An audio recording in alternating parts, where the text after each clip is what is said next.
Un grand merci, Raphaël, pour la lecture. Et bonjour à toutes et à tous, moi c'est James, comme Robbie a mentionné, et je suis le responsable pour le ministère ici, parmi les étudiants ici, qui est un grand privilège pour moi de faire ça. Juste quelques paroles de l'Évangile de Marc, chapitre 9, avant de prier ensemble. De la nuée sortit une voix. Celui-ci est mon fils bien-aimé. Écoutez-le. Et en effet, notre Père Céleste, ça c'est notre prière cet après-midi. Merci pour l'arrivée de ton Fils bien-aimé sur terre, pour nous proclamer la vérité te concernant le royaume de Dieu et comment y entrer. Et que tu nous donnes des oreilles pour entendre cet après-midi. Et que nous l'écoutions attentivement. Et que nous faisions connaître ces paroles dans cette ville de Louvain-la-Neuve. Nous prions pour ta gloire. Amen. Voici quelques clubs les plus exclusifs du monde. À Londres, par exemple, pour commencer, il y a un club qui s'appelle Annabelle. Et c'est pour seulement les stars et les celebrities d'Hollywood. Ou si par hasard vous faites partie de la famille royale. Vous êtes acceptés aussi. Il s'agit de 4 étages de restaurants, de bars, de salles privées, mais ce n'est pas du tout ouvert à tous. Il faut être invité par le club pour en faire partie. Puis il y a le club Tonglen à Singapour. Le club Tonglen à Singapour. Ça coûte seulement $100 000 pour la souscription, et je cite de leur site web, la souscription ordinaire. On imagine que le prix de la souscription spéciale devrait être en effet spécial aussi. Et même si vous avez les quelques $100 000, il faut attendre aussi normalement 10 à 15 ans pour devenir membre.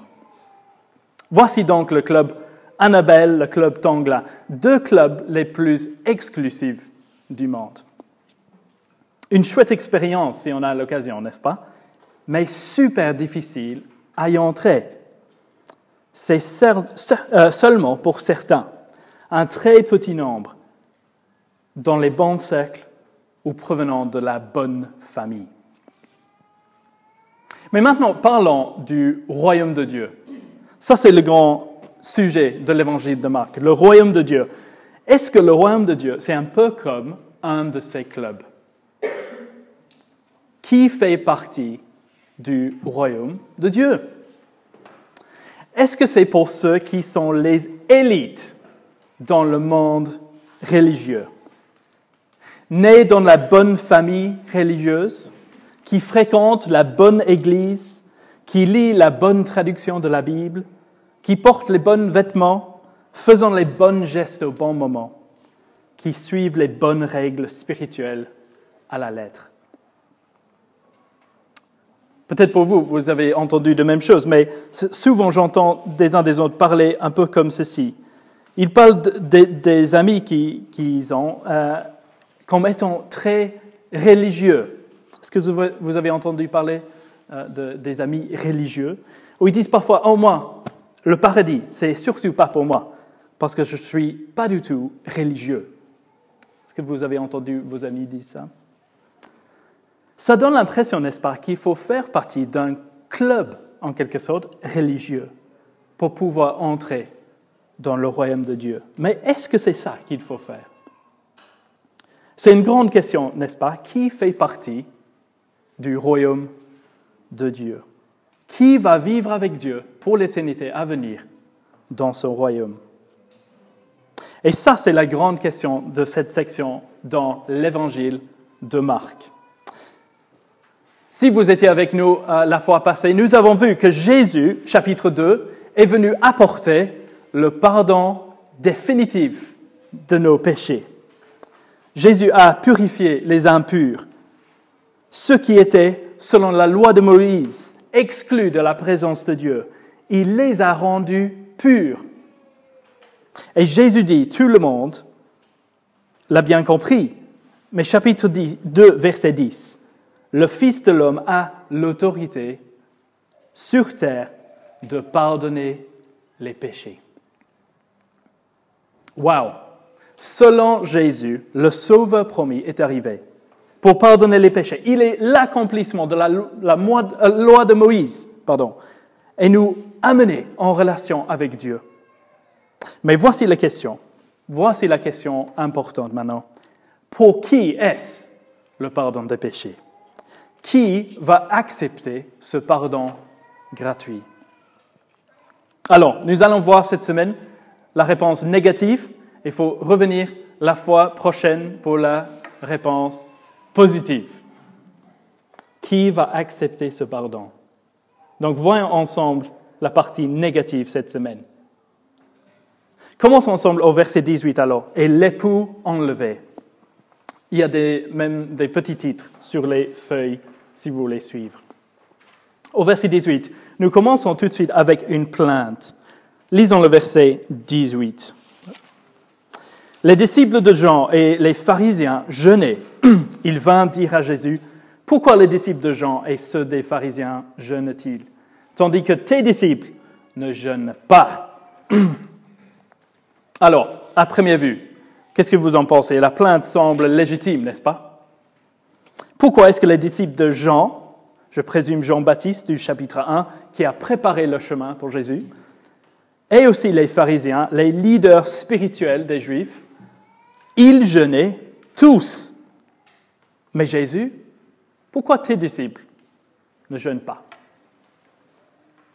Ça semble légitime comme plainte. Mais il y a deux problèmes avec la plainte. Deux problèmes.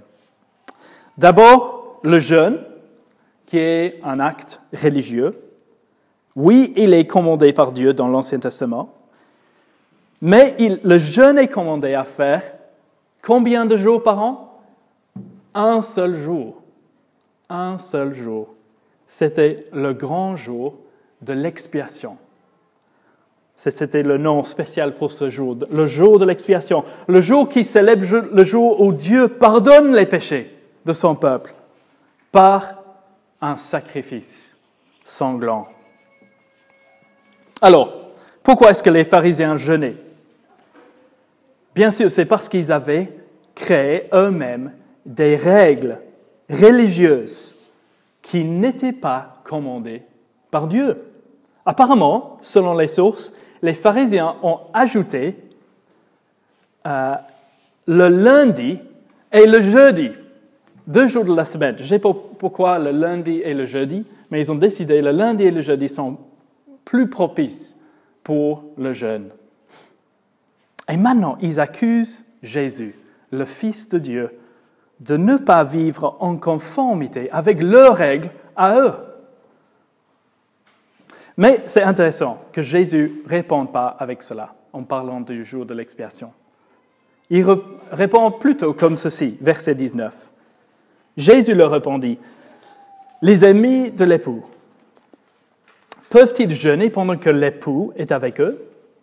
Aussi longtemps qu'ils ont l'époux avec eux, ils ne peuvent jeûner. Les jours viendront où l'époux leur sera enlevé, et alors ils jeûneront en ce jour-là. » Jésus emploie une image intéressante ici, n'est-ce pas? Les amis de l'époux, peuvent-ils jeûner pendant que l'époux est avec eux? Jésus est en train de dire quelque chose de super frappant. Si vous étiez attentif pendant notre lecture de l'Ancien Testament, peut-être vous avez déjà remarqué ce qu'il est en train de dire. Par cette phrase, Jésus s'approprie le titre de l'époux, le nom que l'Ancien Testament, les Juifs aussi, auraient reconnu comme étant le nom de Dieu lui-même.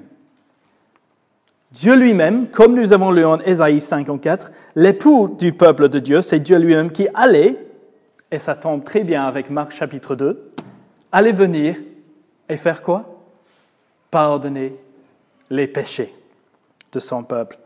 Dieu lui-même allait épouser son peuple infidèle, mais avec fidélité. Dieu allait payer la dette lui-même, se marier avec son peuple, dans une nouvelle alliance qui ne peut jamais être rompue. C'était le point culminant des prophètes, les prophètes hâtaient ce jour glorieux. Et maintenant, cet homme de Nazareth dit, l'époux est arrivé. Il est parmi vous. Et donc, la logique de Jésus, si l'époux est là, est-ce vraiment le moment pour le jeûne? Est-ce vraiment le moment, lors d'une fête de mariage, d'être dans la tristesse, de ne rien manger? Je pense que nos amis seraient super tristes, n'est-ce pas, si on organise une fête de mariage et on donne une assiette et il n'y a rien dessus. Quelle déception pour une fête de mariage. Jésus dit, l'époux est là pour épouser son peuple. Mais Jésus dit quand même, il va y avoir un moment de tristesse, de deuil, de jeûne qui va venir. Est-ce que vous avez remarqué ça, verset 20? L'époux sera enlevé. Enlevé de ses amis. Il parle de quel jour? Mais il semble qu'il parlait de sa mort. Jésus sait qu'il sera enlevé. Par qui? On va découvrir à la fin de ce texte. Enlevé sur une croix romaine. Et peut-être Jésus est en train de dire au verset 20 que le jour de sa mort, c'est quoi? Mais c'est le vrai jour de l'expiation. Le vrai jour, le seul jour où il fallait jeûner, où Dieu allait définitivement pardonner les péchés de son peuple. C'est le jour où le Fils de Dieu est crucifié. Mais Jésus termine sa conversation avec un petit enseignement fascinant sur les draps et les outres. Il dit, verset 21, « Personne ne coud une pièce de drap neuf à une vieille habit. Autrement, le morceau neuf emporterait le tout, et la déchirure serait pire. Et personne ne met du vin nouveau dans de vieilles outres. Autrement, le vin fait rompre les outres, et le vin et les outres sont perdus. Mais il faut mettre le vin nouveau dans des outres neuves. » Voici deux paraboles alors avec la même idée. Personne ne met l'ancien avec le nouveau. Personne, dit Jésus, ne met une pièce de drap neuf à une vieille habit, sinon, qu'est-ce qui se passe? Ça se déchire apparemment. Et personne ne met le vin nouveau dans de vieilles outres, sinon le vin et les outres seraient tous les deux perdus. Jésus semble dire alors qu'il lui-même, il vient d'apporter quelque chose de nouveau, une grande nouveauté. Qu'est-ce que c'est? Mais bien sûr, dans le contexte, c'est le pardon des péchés. C'est lui qui accomplit la loi de Moïse. Et il amène quelque chose de très nouveau. On parlait tout à l'heure justement de la nouvelle alliance. Mais qu'est-ce qu'on doit faire avec le nouveau? Mais on ne peut pas le plaquer sur l'ancien régime. Non, il faut démarrer à zéro. Et alors, pour ces religieux traditionnalistes qui veulent rester avec leurs règles traditionnelles, qui veulent que Jésus, l'époux même, reste avec leurs règles, Jésus leur donne un avertissement sévère ici, au verset 21-22. On ne peut pas rester avec leurs actes religieux et accepter en même temps le Sauveur promis. C'est impossible, dit Jésus. Personne ne met les deux ensemble. Les deux ne peuvent pas habiter, coexister en même temps. C'est alors un encouragement ici, n'est-ce pas? S'ils veulent accepter le Messie promis, ils doivent mettre de côté leurs règles, mettre de côté leurs traditions. La foi en Jésus-Christ et la religion humaine ne peuvent pas habiter ensemble. Nous sommes en train d'apprendre alors qui peut faire partie du peuple de Dieu et qui n'en fait pas partie. Mais voyons la suite ensemble lors de la deuxième histoire au verset 23, et c'est le repos refusé. C'est le jour du sabbat, verset 23. Jésus et ses disciples, encore une fois, font quelque chose de très polémique. Verset 23. Il arriva un jour de sabbat que Jésus traversait des champs de blé. Ses disciples, chemin faisant, se mirent à arracher des épis. Les pharisiens lui dirent, « Vois, pourquoi font-ils ce qui n'est pas permis un jour de sabbat ?» Encore une fois alors, les pharisiens ont une plainte avec la pratique de Jésus. Pourquoi font-ils ce qui n'est pas permis? Et pourtant, encore une fois, qui a dit que ce n'est pas permis? Dans la loi de Moïse, certes, Dieu a commandé au peuple de ne pas travailler le jour du sabbat. Mais ici, selon la loi de Moïse, ce n'est pas le travail. Il y a un verset dans la loi, en Deutéronome 23-25, si vous voulez ça pour vos notes, Deutéronome 23-25, qui dit explicitement qu'on a le droit, on est permis d'arracher des épis avec les mains. Mais qu'est-ce qui s'est passé? Mais les pharisiens avaient créé toute une liste de choses qu'on ne pouvait pas faire le jour du sabbat. Ils avaient ajouté à la parole de Dieu. Et maintenant, ils accusent le Fils de Dieu, l'époux lui-même, de ne pas suivre leurs propres règles. Mais Jésus répond non avec ce fait-là, mais avec ceci, verset 25. Et c'est frappant. Jésus leur répondit, « N'avez-vous jamais lu ce que fit David lorsqu'il fut dans le besoin et qu'il eut faim, lui et ses gens?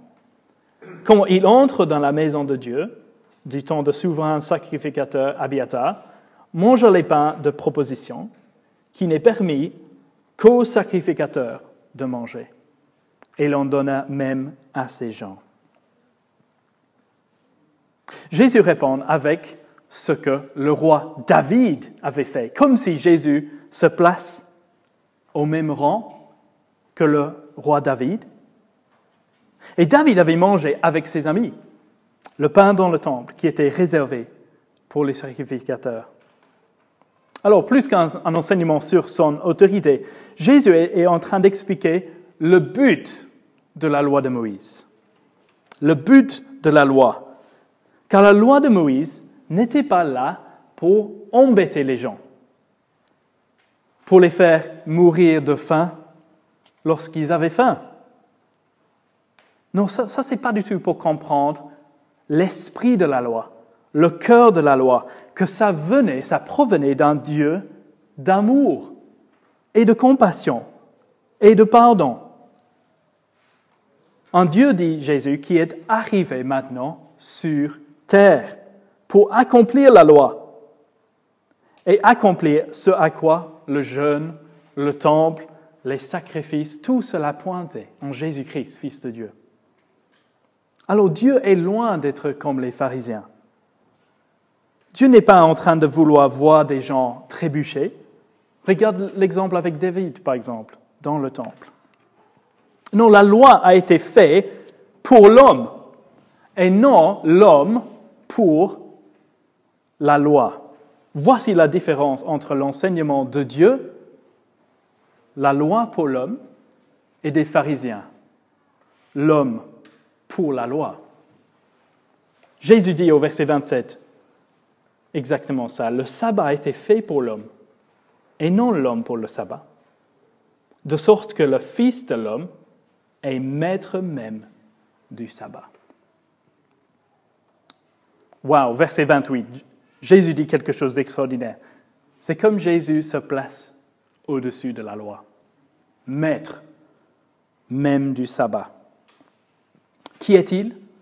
Il est en train de dire qu'il est Dieu lui-même, qui était là au commencement, Genèse 2, au premier sabbat, le repos, à la création. Et dans le contexte, je me demande si Jésus est en train de dire que c'est lui qui donne ce sabbat, le repos définitif avec Dieu pour toujours. Après tout, c'est lui qui pardonne les péchés, rend pur l'impur, c'est lui l'époux rédempteur, c'est lui le maître du sabbat. La sabbat donnée dans la loi était censée nous diriger vers le premier sabbat, au commencement. Combien de jours est-ce qu'on a dans la semaine? 7, bien sûr. C'est à cause de cette première semaine, au commencement. Dieu s'est reposé le 7e jour. Et ça, c'est pourquoi Dieu a fait le sabbat pour l'homme, pour qu'il se repose le 7e jour, pour se souvenir que nous sommes créés pour le repos avec Dieu lui-même. Ça, c'est pourquoi nous sommes créés. Pour vivre avec Dieu dans un monde sans péché, sans la mort, sans l'âme, avec une relation parfaite entre Dieu et les hommes. Et Jésus dit, « Moi, je suis le maître du sabbat. » Mais, pour ceux qui préfèrent les règles, même les signes du sabbat, plutôt que celui qui donne le vrai sabbat, céleste, mais ils veulent rester avec leurs règles, la religion fait maison, voici le choc. C'est impossible pour eux d'accueillir, de croire dans ce Sauveur généreux, compatissant, qui apporte le pardon des péchés. C'est impossible.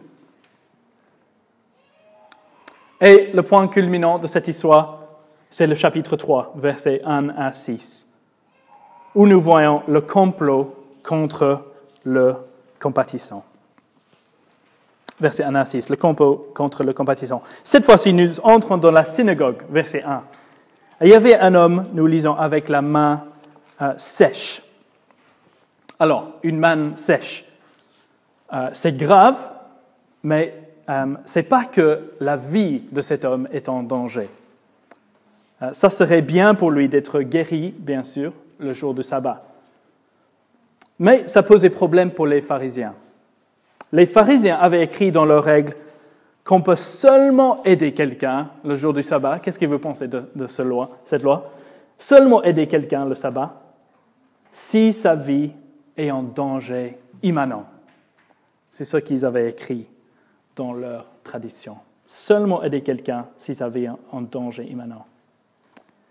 Si quelqu'un était malade, il fallait attendre pour après, le lendemain, pour aider cette personne. Apparemment, dans leur tradition, même prendre un médicament le jour du sabbat, si on a mal à la gorge, maux de tête, alors c'est de transgresser leur loi, leur tradition. Et alors, je pense que ça explique très bien le verset 2, n'est-ce pas? Ils observaient Jésus pour voir s'il guérirait le jour du sabbat, afin de pouvoir l'accuser. Ô combien ces pharisiens se sont éloignés, n'est-ce pas, du vrai Dieu de la Bible. Le Dieu rempli de bonté, de compassion, qui pardonne les péchés. Maintenant, ils veulent accuser Dieu lui-même, condamner Dieu sur terre, parce qu'il veut faire le bien. Mais est-ce que Jésus va céder de faire le bien? Si moi j'étais Jésus à ce moment-là, j'aurais peur de faire quelque chose de bien, par peur de ce groupe puissant.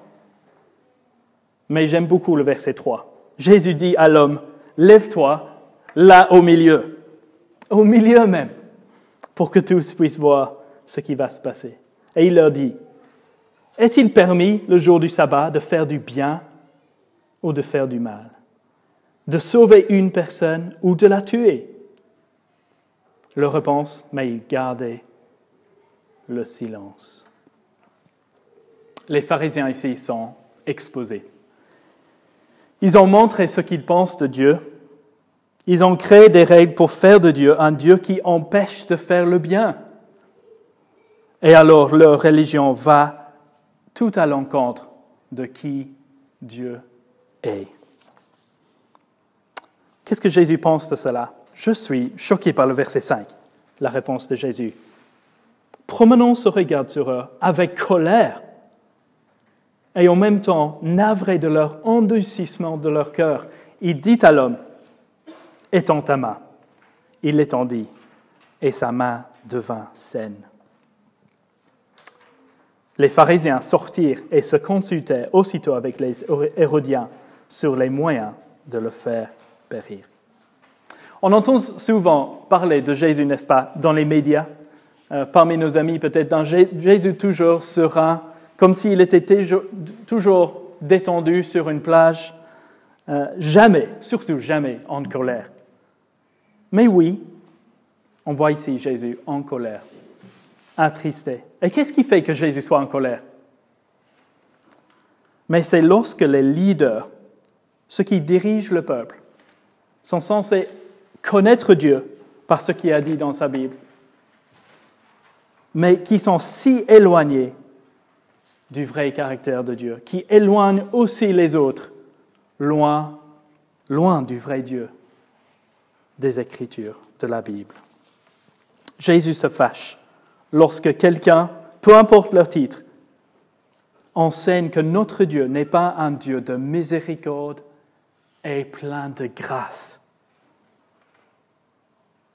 Ce qui n'était pas permis, clairement, le jour du sabbat, c'était de faire quoi?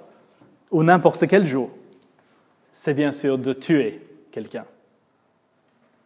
Mais, verset 6, c'est exactement ce qu'il décidait de faire. Ceux qui étaient en colère avec Jésus d'avoir transgressé la loi, ils transgressent très clairement la loi de Dieu en voulant tuer un homme, même un homme innocent. Alors, pour résumer, qu'est-ce que nous avons appris dans ce texte? Dans ces 3 petites histoires, je pense que nous sommes en train d'apprendre qui fait partie du peuple de Dieu. Et nous avons vu le côté négatif aujourd'hui. Si Jésus est venu pour pardonner les péchés par la grâce, par la compassion de Dieu, alors qui ne peut pas entrer dans ce royaume? Est-ce que c'est un club super exclusif, après tout? Mais nous voyons en Marc que le royaume éternel est pour tous. C'est pour tous, sans exception, sauf un groupe. C'est un choc énorme. Les religieux ne peuvent pas entrer. Par les religieux, je veux dire ceux qui disent qu'ils croient en Dieu, peut-être, qui ont même créé des règles spirituelles, mais qui rejettent la grâce de Jésus-Christ, qui préfèrent plutôt des règles fait maison. Ils préfèrent cela que le pardon gratuit de Dieu. Pourquoi? Mais parce qu'ils préfèrent entrer dans le royaume de Dieu par eux-mêmes, par leur propre mérite, par leur propre loi et tradition auxquelles ils peuvent obéir. Et comme ça, ils n'ont plus besoin d'un sauveur. Parce qu'ils sont justes à leurs propres yeux. Et dans ce sens, et c'est choquant de le dire, mais c'est vrai, la religion humaine s'oppose toujours à la grâce divine. La religion humaine s'oppose toujours à la foi seule en Jésus-Christ. Alors pour nous ici dans cette salle, je pense que nous devons faire 2 choses face à ce texte. D'abord, ne pas tomber dans le même piège de rejeter la grâce de Jésus-Christ. Mais deuxième aussi, nous ne devrions pas être séduits par ceux qui, religieusement, rejettent le Sauveur.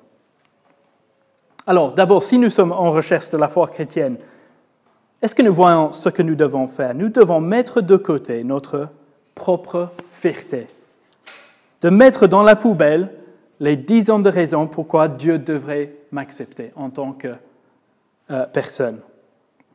Pourquoi? Mais parce que Jésus est venu appeler non les justes, mais les pécheurs.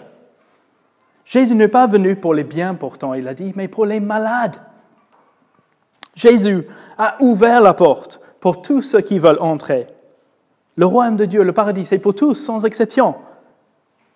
Sauf une chose, si nous ne voulons pas venir vers Jésus parce que nous ne voyons pas notre besoin d'être sauvés par lui, par sa mort à notre place. Est-ce que, aujourd'hui alors, nous tous ici, nous avons l'humilité de venir devant lui et accepter, avec les mains vides, son don gratuit du salut? Et je pense que dans notre contexte aujourd'hui, nous voyons cela partout, n'est-ce pas? La religion humaine qui essaie de monter l'échelle vers Dieu. Je pense que nous voyons ça dans notre monde en parlant avec nos amis qui disent, peut-être vous avez entendu la même chose, ils disent quelque chose comme « Pour moi, Dieu serait content avec moi si j'essaie de faire le bien, si j'aime mon prochain. » Ça, c'est assez répandu comme idée, n'est-ce pas? Ça, c'est la religion du XXIe siècle. Mais en fait, c'est un rejet de la grâce de Dieu. Parce qu'on ne peut pas entrer si nous n'acceptons pas Jésus comme le seul sauveur. Mais deuxième chose, nous voyons ça même, cette religion humaine, dans les institutions chrétiennes. Et il est capital pour nous, tous ici. Nous ne devrions pas être séduits par cela. Les religieux qui sont centrés nous montrent la voie de Dieu, qui nous dirige dans l'erreur. Et comme Jésus, nous devrions exposer aussi leur erreur. Malheureusement, c'est le cas. Et si seulement ce n'était pas le cas, qu'on doit dire ces mots. Mais c'est le cas, et donc on doit parler de ça. Mais l'Église catholique romaine, officiellement, écoutons ce que l'Église catholique romaine, officiellement, enseigne. Voici une phrase tirée du Concile de Trente. Et écoutons ce qu'ils pensent du salut par la foi seule. Il est écrit, « Si quelqu'un dit que la foi qui justifie n'est rien d'autre que la confiance en la miséricorde divine qui remet les péchés à cause du Christ, ou que c'est par cette seule confiance que nous sommes justifiés, qu'il soit anathème. » L'enseignement de l'Église catholique déteste la grâce de Dieu, déteste le don gratuit du salut. Rome dit que si quelqu'un croit que Dieu sauve par pure grâce, par sa bonté, par sa miséricorde, alors il est anathème, c'est-à-dire il ne peut pas faire partie du peuple de Dieu. Ils disent non à la bonté de Dieu. Il faut suivre nos règles que nous avons créées au nom de Dieu. Quelle est la réponse de Jésus face à cet enseignement? Nous savons déjà, chapitre 3, verset 5. Attristé, même en colère. Alors pour terminer, voyons ce que ce texte nous enseigne concernant Dieu. Est-ce que ce texte ne nous encourage pas à voir le caractère glorieux de Dieu dans ce texte? C'est un Dieu de bonté, de bienveillance. La loi a été donnée pour l'homme et non l'inverse. Dieu est aussi bon que même l'époux est venu sur terre pour souffrir par la main des hommes, être cloué sur une croix romaine pour nous sauver. Comme dit le chant, « Vois l'amour, tel un océan, majestueux, ô profond. Vois le roi de la vie offrant son sang pour nous en rançon. » Un Dieu qui veut que sa grâce soit proclamée et que tous entendent parler de ce don gratuit du salut. Et ces plans, les plans de notre Dieu, ne peuvent jamais être arrêtés. Les pharisiens voulaient étouffer, bien sûr, la grâce en le clouant sur une croix. Mais qui a triomphé? Eh oui, en clouant le Fils de Dieu sur une croix. Mais il magnifiait le plan de Dieu et de sa grâce. En le clouant, qui est-ce que Jésus sauvait? Mais il sauvait les injustes, des gens comme nous. Rien ne peut empêcher les plans de notre bon Dieu.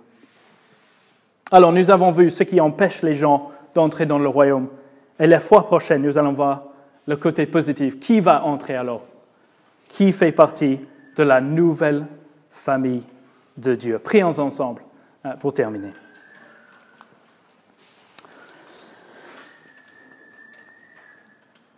Merci notre Père Céleste pour le salut qui est donné par la foi en Jésus. Merci pour lui, l'époux, venu pour sauver, pour nous pardonner de toutes nos fautes. Et nous te demandons pardon cet après-midi pour notre arrogance, notre orgueil. Que tu nous aides à chérir le Sauveur venu. Que nous ne vantions de rien, sauf sa croix. Et sa croix seule. Et en son nom, nous te demandons. Amen.